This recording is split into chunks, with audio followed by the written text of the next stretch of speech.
Nora Fatehi की काली सच्चाई। क्या आप जानते हैं नोरा फतेही के पीछे कितने लोग लार टपकाते हैं और नोरा फतेही किस कारण की वजह से कनाडा से बॉलीवुड इंडस्ट्री में आई और इसके पीछे की वजह क्या थी और नोरा फतेही एक रात के कितने पैसे लेती है और नोरा फतेही ने सुपरस्टार बनने के लिए ऐसा क्यों किया। नोरा फतेही आज इंडस्ट्री में बहुत ही आइकॉनिक सेलिब्रिटी बन चुकी है, लेकिन नोरा के लिए मुकाम हासिल कर पाना आसान बिल्कुल नहीं था। इस वीडियो में हम आपको नोरा के लाइफ और करियर से जुड़ी कुछ ऐसी बातें बताएंगे जो शायद आप नहीं जानते होंगे। नोरा एक अरब फैमिली से बिलोंग करती है जिसके फैमिली रूट्स मोरक्को से जुड़े हुए हैं। नोरा के बर्थ से पहले ही उनकी फैमिली ने कनाडा में माइग्रेट कर लिया और पूरी लाइफ नोरा ने कनाडा में ही बिताया। बचपन से ही नोरा को बॉलीवुड फिल्में देखना बहुत ज्यादा पसंद था और वहीं से उन्होंने रियलाइज किया कि एक हिंदी फिल्म में एक एक्ट्रेस को डांस भी करना चाहिए और एक्टिंग भी।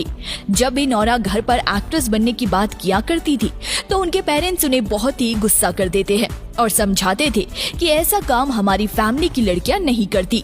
नोरा की फैमिली एंटरटेनमेंट दुनिया को लेकर बहुत कंजर्वेटिव रही है, इसलिए नोरा ने कभी भी दोबारा अपनी फैमिली को अपने एम्बिशंस के बारे में नहीं बताया।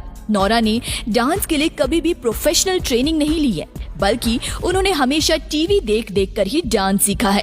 नोरा ने एक इंटरव्यू में बताया था कि वो डांस में बिल्कुल भी अच्छी नहीं थी, जिसके बाद उन्हें एक बड़े आर्ट स्कूल में स्कॉलरशिप भी ऑफर हुई और तब उनके लाइफ का ये सबसे बड़ा मूवमेंट था। नोरा को बस अपने माँ के सिग्नेचर चाहिए थे, पर उन्होंने कभी भी इस बात को माना ही नहीं कि उनकी बेटी एक परफॉर्मर बनेगी और वो चाहती थी कि नोरा अपने ग्रेजुएशन खत्म करके कोई ऑफिस में जॉब करे। नोरा 2012 में इंडिया आई और उन्हें उसी साल में ही एक एडवर्टाइजमेंट कंपनी में कास्ट कर लिया गया। इस एड के बाद उन्हें एक दो और एड में कास्ट किया गया, पर एजेंसी ने उन्हें इसके लिए कोई भी पैसे नहीं दिए। नोरा ने बताया कि उन्हें इस प्रोफेशन के बारे में ज्यादा नहीं पता था, तो एजेंसी के लोग इस बात का फायदा उठाते थे। नोरा को 20 लाख रुपए की पेमेंट की जानी थी, पर उनकी एजेंसी ने उन्हें वो पैसे भी नहीं दिए और उनका पासपोर्ट अपने पास ही रख लिया। एजेंसी को छोड़ने के बाद नोरा कई फिल्म के ऑडिशन देने जाया करती थी, पर उनकी कमजोर हिंदी को लेकर रिजेक्ट कर दिया जाता था और कई कास्टिंग डायरेक्टर उनका मजाक भी उड़ाते थे। एक कास्टिंग डायरेक्टर ने उन्हें ये भी कह दिया था कि तुम्हें अपनी कंट्री वापस चले जाना चाहिए, तुम जैसे लोग यहाँ बहुत है।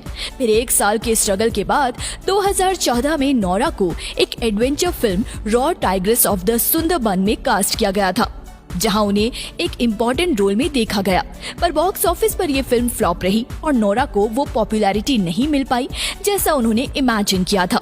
इस फिल्म के बाद भी उनका स्ट्रगल चलता रहा और उन्हें फिल्म के हर ऑडिशन पर रिजेक्ट किया जाने लगा। नोरा ने बताया कि हर ऑडिशन के लिए रात भर वो लाइन याद किया करती थी और सुबह ऑडिशन में उनकी हिंदी ठीक ना होने की वजह से उन्हें सभी रिजेक्ट कर देते थे।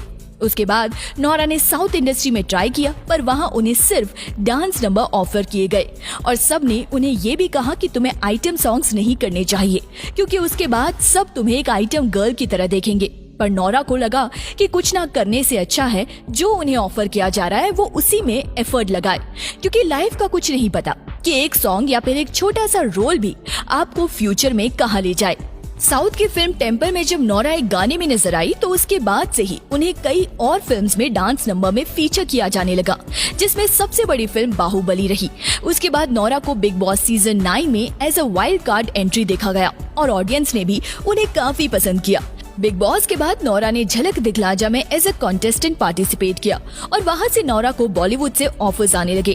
फैंस मानते हैं कि नोरा का करियर सॉन्ग दिलबर से चेंज हुआ, पर उनके मुताबिक हाडी सांधू का सॉन्ग ना उनके करियर का टर्निंग पॉइंट रहा। उस म्यूजिक वीडियो में नोरा फतेही पहली बार एक लीडिंग लेडी के तौर पर नजर आई, जिसके बाद उन्हें दिलबर और कमरिया गाने के लिए साइन किया गया। फिर जब दिलबर रिलीज हुआ तो वो एक इंस्टेंट 4 बूस्टर सॉन्ग बना, जिसमें यूट्यूब पे 200 मिलियन व्यूज का रिकॉर्ड बनाया। नोरा को इसके बाद से ही टॉप लिस्टिंग परफॉर्मर के तौर पर देखा जाने लगा, जिसके हर एक सॉन्ग में कुछ नया दिखने को मिलता है और कई बार तो उन्हें इन स्टेप्स को करते हुए इंजरी भी हो जाती है। आप समझ सकते हैं कि नोरा हर एक गाने के लिए कितना एफर्ट करती है। नोरा नोरा मानती है कि उनके सॉन्ग के थ्रू बॉलीवुड में नया ट्रेंड आया है, जहां आइटम सॉन्ग्स को एक वल्गर सॉन्ग की तरह नहीं बल्कि एक परफॉर्मर बेस्ड आर्ट फॉर्म के तौर पर देखा जाने लगा है, जहां नोरा अपने हर गाने में एक नए स्टेप लेकर आती है जिसको परफॉर्म करना अपने आप में एक चैलेंज होता है। नोरा मानती है कि इंडस्ट्री में आपको टाइपकास्ट कर दिया जाता है, जिसके बाद आपको सिर्फ एक तरह का काम करने को मिलता है।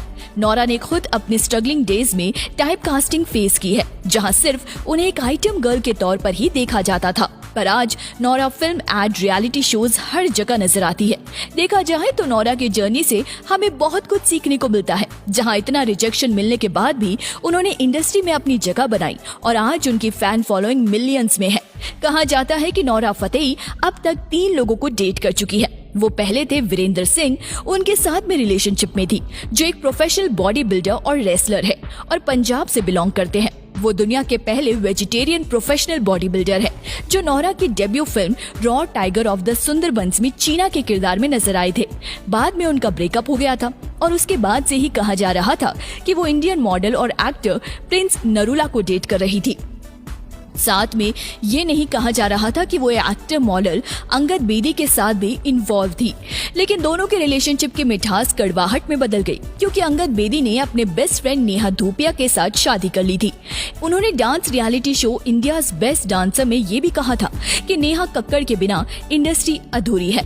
उन्होंने नेहा कक्कड़ के परफॉर्मेंस और सिंगिंग स्किल्स की तारीफ भी की थी और काफी सारे मीठे शब्द बोले थे और उनकी ये वीडियो सोशल मीडिया पर खूब वायरल हुई थी, जिस पर लोग उनसे सहमत नहीं थे, जिसके कारण ये बात एक नेक्स्ट लेवल पर चली गई थी, क्योंकि इस पर काफी में मीम्स बनने लगे।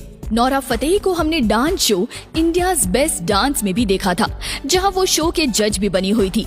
हालांकि कुछ समय के लिए उन्होंने टेरेंस लुइस के साथ काफी सारे डांस परफॉर्मेंस भी दिए थे, मगर टेरेंस एक जाल में फंस गए थे, जो वीडियो एडिटिंग के कारण उन्हें सोशल मीडिया पर ट्रोल होना पड़ा था, क्योंकि ऐसा दिखाया जा रहा था वीडियो में कि उन्होंने नोरा के बम को जानबूझकर छुआ है, तो उनके वीडियो को किसी ने एडिट किया और वायरल कर दिया था। इसके लिए दूसरे जजेस और नोरा ने स्टेटमेंट भी दी और कहा था कि शो में इस प्रकार से कुछ भी नहीं हुआ, जिसके बाद टेरेंस ने भी एक स्टेटमेंट में बताया कि वो नोरा की काफी इज्जत करते हैं और इस तरह की हरकतें कभी नहीं कर सकते हैं। नोरा की फेवरेट फिल्म है स्टेप अप और सेव द लास्ट डांस। दोनों ही फिल्म्स डांस की थीम पर बेस्ड है और जब उन्हें फिल्म स्ट्रीट डांसर में एक रोल ऑफर किया गया तो उन्होंने फिल्म को उसी वक्त साइन कर लिया।